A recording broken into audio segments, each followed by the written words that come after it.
TWR India का प्रस्तुति जिंदगी की राह कार्यक्रम बाइबल की पुस्तकन का क्रम से अध्ययन हवे, जेवना में आपकी मिली कि कैसे पाप से छुटकारा पा सकेनी और सृष्टिकर्ता के जैसन जिंदगी जी सकेनी। ये कार्यक्रम हमके एगो अवसर देला कि हम बाइबल से अपनी जिंदगी से जुड़ल बातन का अध्ययन कर सकी और ई जानी कि हमारी जिंदगी खातिर परमेश्वर का इच्छा बा। कृपा करके देखी सुनी ताकि परमेश्वर आपकी जिंदगी का मार्गदर्शक ठहरस। हाँ मित्र, हमने के देखले रही जा कि परमेश्वर ब्रह्मांड के रचयिता हमें और ये उनके शासन भी चलेला। उ महान हमें, उ न्याय करलन और ये परमेश्वर जवन करलन ठीक ही करलन। अब हमनी के ओह जगह पर लौट चले के आवश्यकता बा जहाँ हमनी के पहुँचले रही जा कि हमनी के केवल सृष्टि है जा। हम जानतानी कि आज दिन में ऐसा कैल कोनो मायने नहीं खे रखत। हमनी के एक दूसरा के पीठ खुजलावे जानतानी जा और ई कहे चाहतानी जा कि हमनी के कैसे बानी जा। यही कारण वो हमनी के साथ बैठलन, बढ़िया खाना खियावेलन, चाय भी पियावेलन। मानव जाति के ऐसन कैल बहुते जरूरी होला, लेकिन सच बात ई बा कि हमनी के परमेश्वर के विद्रोही है जा। आज हमनी के देश धर्म निरपेक्ष देश है, लेकिन ई का कार्यत तब होई जब हमनी के परमेश्वर के सार्वभौमिकता के समझ पाई हैं। तो एकरा बारे में और ज्यादा से ज्यादा जानकारी खातिर वह हमारा संगे आपन पवित्र शास्त्र बाइबल निकाल लेनी हो। तो हमें देखी पहला थिस्सलुनीकी 1 अध्याय के 4 पद एह तरी से बता रहल बा।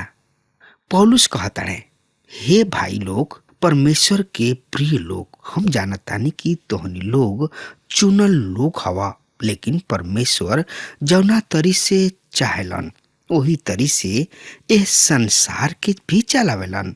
इससे हम तो यह कहब कि उ विद्रोह में होके से बढ़िया बाकी उनका चरण में हमनी के आ जाई जा। अपना जिंदगी के ओह पूरा रीति से समर्पित कर दी जा जौन की रुआ के अस्तित्व में ले आइल बाणे। यूहन्ना 7 अध्याय के 37 पद एह तरी से बता रहल बा। सुनी ध्यान से, हम एह पद के पढ़ रहल बानी। फिर परब के आखिरी दिन जौन की मुख्य दिन है, प्रभु यीशु मसीह खड़ा भइले और पुकार के कहले, यदि केहू प्यासल होखे तो हमरा किने आवे और पिए। का रुआ प्यासल बानी? यदि हाँ तो मसीह यीशु किने आई। उ रउआ के स्वीकार करी हैं, उ रउआ के स्वीकार करे खातिर तत्पर बाणे, एकदम तैयार बाणे। यदि रउआ प्यासल नहीं तो भूल जाई।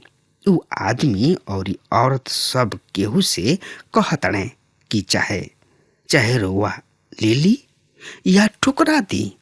यही जगह पर हमनी के स्वतंत्रता आवेले, चाहे हमनी के ओकरा के स्वीकार करी जा या छोड़ दी जा। बीच के कोनो रास्ता ना है।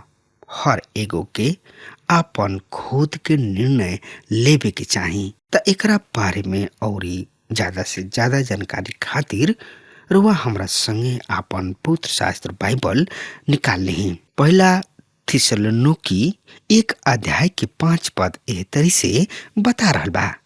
काहे कि हमार सुसमाचार तोहनी लोग किने ना केवल वचन मात्र ही में, वरन सामर्थ और पवित्र आत्मा और बड़ा ही निश्चय के साथ पहुंचल बा।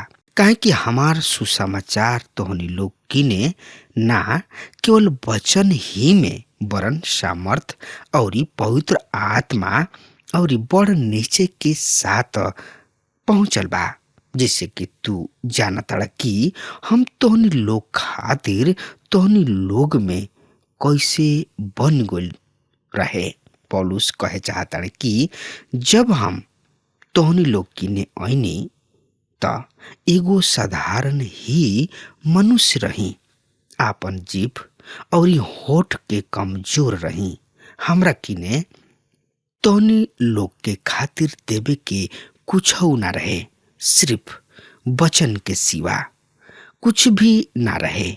और परमेश्वर के वचन केवल वचन मात्र ही ना बल्कि सामर्थ के साथ आयल।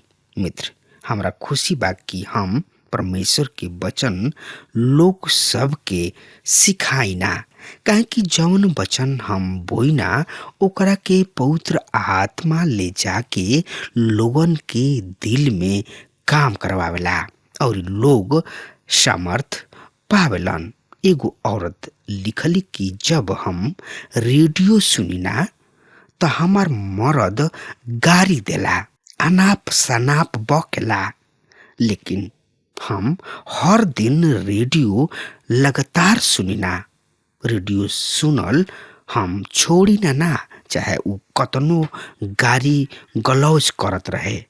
जब हम एक दिन रेडियो लगावे हम भूल गईनी त हमार मर्द खुद एकरा बारे में याद दिलौले और एक दिन ऐसन आयल कि वो रेडियो किने बैठ के घुटना टेकी के प्रभु यीशु मसीह के आपन उद्धारकर्ता के रूप में स्वीकार कैलन। भाई बहन, कतना ई आश्चर्यकरम बात बा। परमेश्वर के वचन दोधारी तलवार है। जब हम परमेश्वर के वचन बोलनी ना तो उ मनुष्य के दिल में जाला और आपन काम करे लगला, जेकरा द्वारा बहुत से लोग के जिंदगी बदल जाला। लोग अपन शरीर कमी अभिलाषा सब के कारण नया जन्म ना ले पावेलन। पहला पत्रस 1:23 में लिखल बा, काहे कि तू नाशवान ना हवा पर अविनाशी बिया से परमेश्वर के जीवित और सदा ठहरे वाला वचन के द्वारा नया जन्म पौले बड़ा। हम विश्वास करतानी कि परमेश्वर की वचन रुआ किने जाला और ओकरा के रुआ खातिर सच बनावेला। ए तरी से रुआ प्रभु के संतान बन जाइना, बेटा बेटी हो जाइना उनकर। परमेश्वर के वचन थिस्सलुनीके के रोमन कॉलोनी में पहुंचल। लोगन के दिल से परमेश्वर बात कइलन और बहुत सब लोग मसीह बन गइलन। ए तरीके बात रउओ साथ भी हो सकता। 5 पद बहुते ही महत्वपूर्ण पद है। इससे हम एकरा के फिर से पढ़ चाहतानी, काहे कि हमार सुसमाचार तोहनी लोग किने ना केवल वचन मात्र ही में बल्कि सामर्थ और पवित्र आत्मा और बड़ा ही नीचे के साथ पहुंचल बा, जिससे कि तोहनी लोग जाना ताड़ा कि हम तोहनी लोग खातिर तोहनी लोग में कैसे बन गइल रहे। मित्र, एगो आदमी खातिर जवन की सबसे जरूरी बात बा उ ई कि उ परमेश्वर के वचन के सुने। रोमियो 10:17 ए तरी से बता रहल बा। सुनी हम ए पद के रोज सामने पढ़ जा रहल बानी। सो विश्वास सुनला से और सुनल मसीह के वचन से होला। मित्र, बिना पवित्र आत्मा के सामर्थ के वचन में कोनो दम ना होला। पवित्र आत्मा वचन के सामर्थ बनावेला। आई देखल जाओ यूहन्ना रचित सुसमाचार 16 के 7 से 11 पद ए तरी से बता रहल बा। सुनी ध्यान से। तब भी हम तोहनी लोग से सच कहतानी कि हमार गोइल तोहनी लोग खातिर बढ़िया बा, काहे कि हम ना जाइब त उ सहायक तोहनी लोग किने ना अइहन, पर यदि हम जाइब त उनका के तोहनी लोग किने भेजब और उ आके संसार के पाप और धार्मिकता और न्याय के विषय में निरूतर करिहे। पाप के विषय में ऐसे कि ऊ हमरा पर विश्वास ना करेलन और धार्मिकता के विषय में ऐसे कि हम पिता के पास जातानी और तोहन लोग हमरा के फेरू ना देखब लोग। न्याय के विषय में ऐसे कि संसार के सरदार दोषी ठहरावल गइल बा। मित्र, आई यही लगले पहला थिस्सलुनीकी 1 अध्याय के 6 पद के हमनी के पढ़ लिहल जाओ। इ पद एह तरी से बता रहल बा, सुनी ध्यान से। और तू बड़ा क्लेश में पवित्र आत्मा के आनंद के साथ वचन के मान के हमार और प्रभु के ऐसन चाल चले लगले। पौलुस अपना आप के सिलवानुस के और तीमुथियुस के आदर्श के रूप में पेश कर रहल बने। सच कहीं हम अपना आप के आदर्श के रूप में पेश नहीं कर सकत, काहे कि हम जानतानी कि हम अपना आप में बढ़िया नहीं खी। लेकिन पौलुस सब जगह पर अपना आप के आदर्श घोषित कर रहल बने।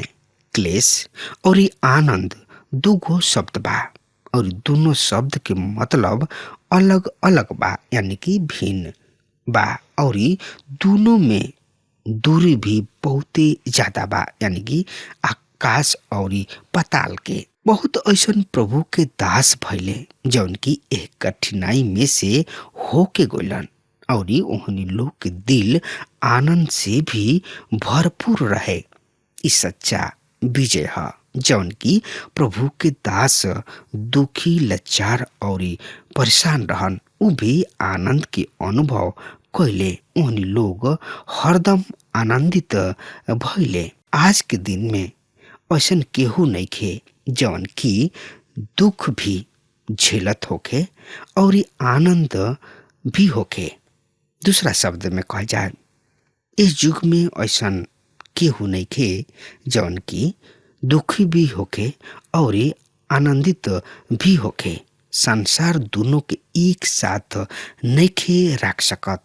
सच्चा मसीही दुख में से ही गुजरले, दुख में से ही चलेलन, मगर ओहनी लोग के दिल आनंदित रहला। पहला थिस्सलुनीकी 1 अध्याय के 7 पद हम रोज सामने पढ़ रहल बानी। ए पद में एह तरी से साफ साफ लिखल बा, सुनी ध्यान से। यहाँ तक कि मकदुनिया और अखाया के सब विश्वासी के खातिर तू आदर्श बना। मित्र, मकदुनिया और अखाया इस सिकंदर महान के यूरोपीय भाग के ओर संकेत करता।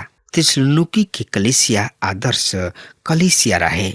ई कतना बढ़िया गवाही है बानू, ई बढ़िया गवाही। हाँ श्रोता मित्र, भाई बहन, ई सबसे बढ़िया गवाही है। आज भी हमनी के व्यक्तिगत मसीही सब के बारे में सोच न जा जौन की दूसरा खातिर आदर्श हमें। कुछ कलीसिया के बारे में सुनी न जा जौन की विश्वास में आदर्श बिया। यही अध्याय के 8 पद ए तरी से बता रहल बा, काहे कि तोहरा यहाँ से ना केवल मकदुनिया और अखाया में प्रभु के वचन सुनावल गइल, पर तोहरा विश्वास के जवन की परमेश्वर पर बा हर जगह चर्चा फैल गइल बा कि हमनी के कहे के आवश्यकता ही नहीं खे। पौलुस ई पौले की जहाँ कतहीं भी ऊ जात रहन, एक कलीसिया के सुघर गवाही रहन। वहाँ पर इनका जाए से पहले, यानी कि पहुंचे से पहले ई बात वहाँ हो चुकल रहे। विश्वासी थिस्सलुनीकी के कलीसिया के बारे में विचार करत रहले। एक कलीसिया के बारे में पौलुस के कुछ कहे के आवश्यकता ना रहे।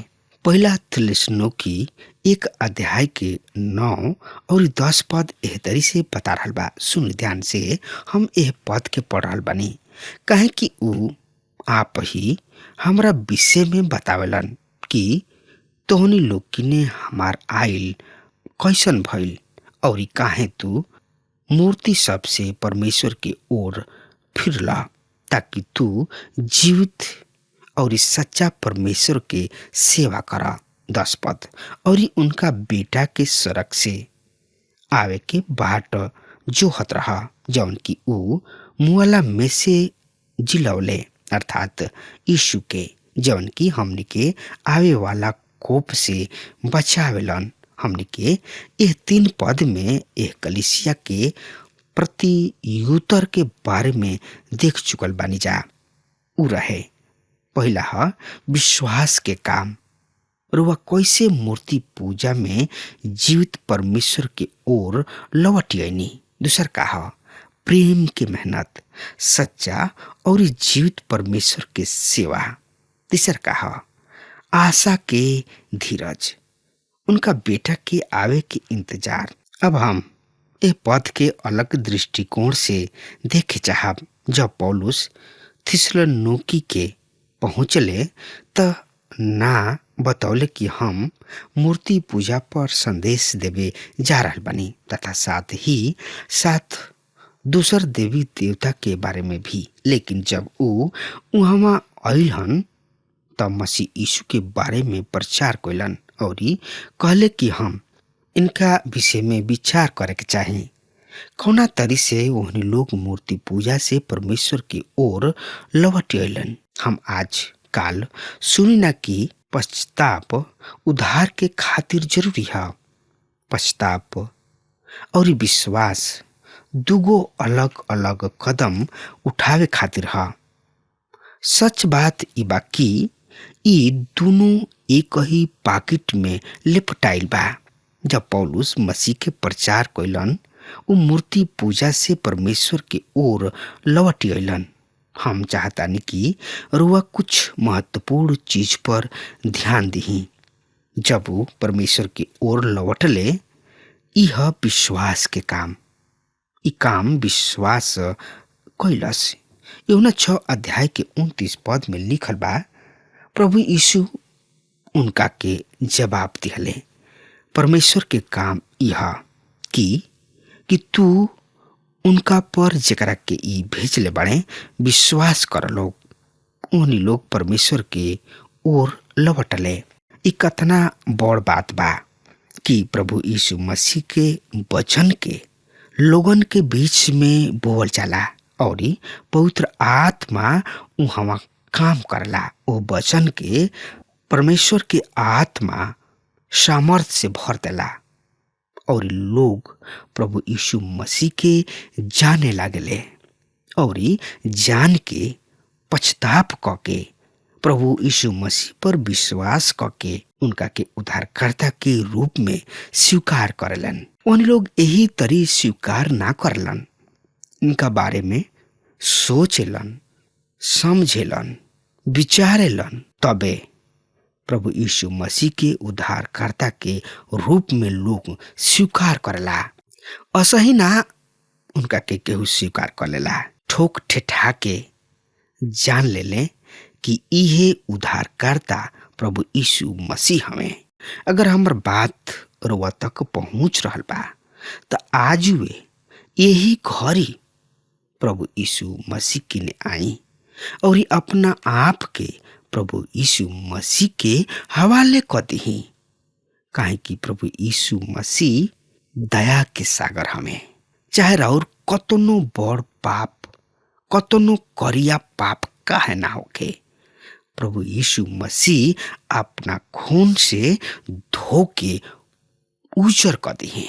और ये उजर कभी देले, ये खाली आके तरुआ प्रभु यीशु मसीह की ने तो देखी कि वो कैसन महान और सामर्थी हमें। प्रभु यीशु मसीह कहलन, ते आपन मुंह पसार, हम ओकरा के भर देव।